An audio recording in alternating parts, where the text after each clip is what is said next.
হাইকোর্টের অনুমতি থাকা সত্ত্বেও বালিগঞ্জে তৃণমূলের মিছিল ঘিরে রণক্ষেত্রের চেহারা নিল এলাকা। পরিস্থিতি খতিয়ে দেখতে এবং বিশৃঙ্খলা সামাল দিতে কালীঘাটে নিজের বাড়ি থেকে বেরোন রাজ্যের প্রাক্তন মুখ্যমন্ত্রী মমতা বন্দ্যোপাধ্যায়। বুধবার দুপুর 2:30টা নাগাদ বালিগঞ্জ ফাঁড়ি থেকে হাজরা মোড় পর্যন্ত তৃণমূল ছাত্র ও যুবকর্মীদের একটি মিছিলের কর্মসূচি ছিল। আদালতের স্পষ্ট নির্দেশিকা মেনেই এই মিছিল শুরু হয়েছিল, কিন্তু মিছিল কিছু দূর এগোতেই পরিস্থিতি হাতের বাইরে চলে যায়। তৃণমূল শিবিরের অভিযোগ, সম্পূর্ণ পরিকল্পিতভাবে অন্য একটি মিছিল সেখানে ঢুকে পড়ে এবং এলাকা অশান্ত করার চেষ্টা করা হয়। পরিস্থিতি চরমে পৌঁছায় যখন মিছিলের পাশ থেকে যাওয়ার সময় বিজেপি কর্মী সমর্থকরা চোর স্লোগান দিতে শুরু করেন। এরপরেই দুপক্ষের মধ্যে ব্যাপক হাতাহাতি এবং বিশৃঙ্খলার তৈরি হয়। দুপুর থেকেই এলাকায় এক চরম উত্তেজনার আবহ তৈরি হয়েছিল।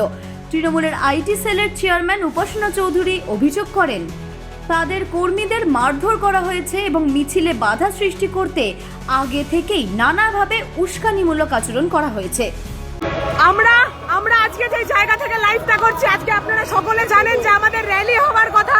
সেখান থেকে দাঁড়িয়ে প্রত্যেকটা স্লটে যেই রাস্তাটা থেকে আমাদের র্যালি হওয়ার কথা, সেই রাস্তাটার প্রত্যেকটা স্লটে বিজেপির গুন্ডাদেরকে দাঁড় করিয়ে তার পরবর্তীতে আমাদের যারা কর্মীরা আছে আমাদের কর্মীদেরকে গাড়ি থেকে টেনে ফেলে বিজেপির গুন্ডাদেরকে পুলিশ একটার পর একটা অ্যাক্সেস দিচ্ছে।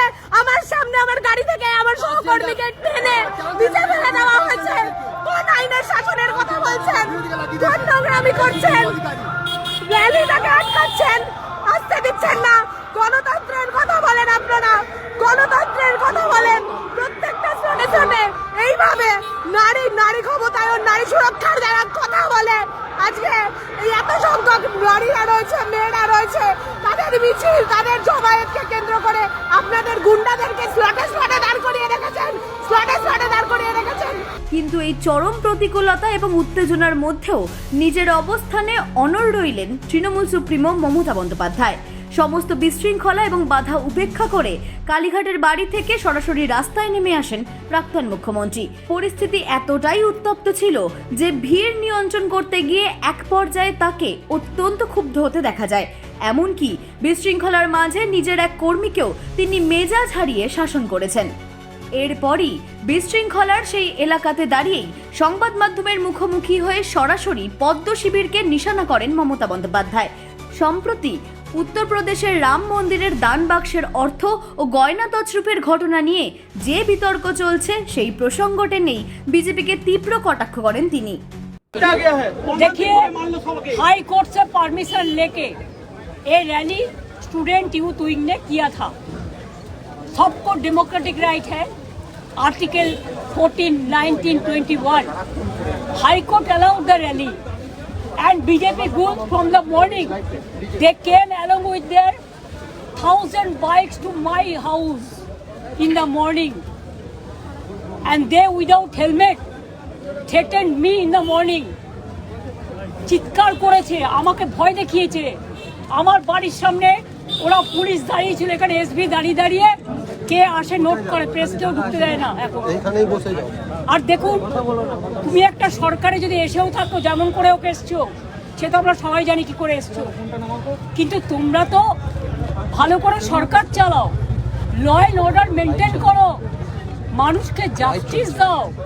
হাইকোর্টের পারমিশন নিয়ে এমনিতে আমাদের কোথাও যেতে দিতে দেওয়া হচ্ছে না, হাউস অ্যারেস্টের মতো করে রেখেছে পুলিশ। এখানে আমাদের উপর ওয়াচ করছে, আর যেখানে মেয়েরা ধর্ষিত হচ্ছে সেখানে পুলিশ ইজ নট অ্যাভেলেবেল। আমাদের হ্যান্ডমাইক কেড়ে নিয়েছে। কোর্ট পারমিশন দিয়েছিল হ্যান্ডমাইক নিয়ে যাওয়ার জন্য।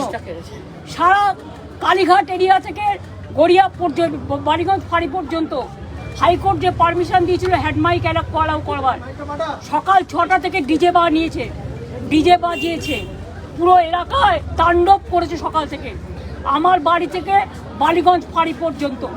এবং ভাড়াটিয়া লুম্পেনদের গুন্ডাদের নিয়ে এসছে, মেয়েদের গায়ে যেভাবে হাত দিয়েছে। আমি তাদের রেস্কিউ করার জন্য গেটের বাইরে গেছিলাম, আমি দেখেছি প্রত্যেকের মাথায় রক্ত, মেয়েদের গাল থেকে শুরু করে, বুক থেকে শুরু করে, তাদের প্রাইভেট পার্টস থেকে শুরু করে, ছেলেদেরও মারা হয়েছে, মেয়েদেরও মারা হয়েছে। এত জঘন্যতম ঘটনা ঘটছে, এই পরিবর্তন কি বাংলার মানুষ চেয়েছিল? বাংলার মানুষ যদি পরিবর্তনই চেয়ে থাক, আমরা বলি শান্তি আসুক, স্বস্তি আসুক, ধর্ষণ কমুক, অত্যাচার কমুক, আমাদের কোর্টে গিয়ে পারমিশন নিতে হচ্ছে। ঠিক আছে, আমরা আইন মেনে চলি বলে কোর্টের পারমিশন নিয়ে মিছিল করতে গেছিল। আপনারা দেখেছেন তাণ্ডব করে কিভাবে সবাইকে পেটানো হয়েছে। তাও আমরা মিছিল করি। তা সত্ত্বেও মিছিল করেছে ওরা, কিন্তু মিছিলের মধ্যে ঢুকে বিজেপি কর্মীরা আমাদের ছেলেমেয়েরা যাতে স্লোগান দিতে না পারে, যে রামের টাকা চুরি করে খায়, যারা প্রণামী বক্সের টাকা চুরি করে খায়, লজ্জা থাকা উচিত। তারা সেই রামের নামে স্লোগান দিয়ে রামকে অবমাননা করছে। ওদেরকে 10টা আমি করতে বলবো, দিয়েছে। राम का नाम बदनाम ना करो। When High Court has given the permission, how do you allow the police? I am not blaming the BJP. I am blaming the police. তবে শুধু বিরোধী দলই নয়, এই ঘটনায় পুলিশের ভূমিকা নিয়ে চরম ক্ষোভ উগরে দিয়েছেন প্রাক্তন মুখ্যমন্ত্রী। হাইকোর্টের নির্দেশ থাকা সত্ত্বেও কেন পুলিশ এই মিছিলে যথাযথ নিরাপত্তা দিতে পারল না তা নিয়েও প্রশ্ন তুলেছেন তিনি। এই সম্পূর্ণ ঘটনার পর অবশ্য দমে যাননি তৃণমূল নেত্রী।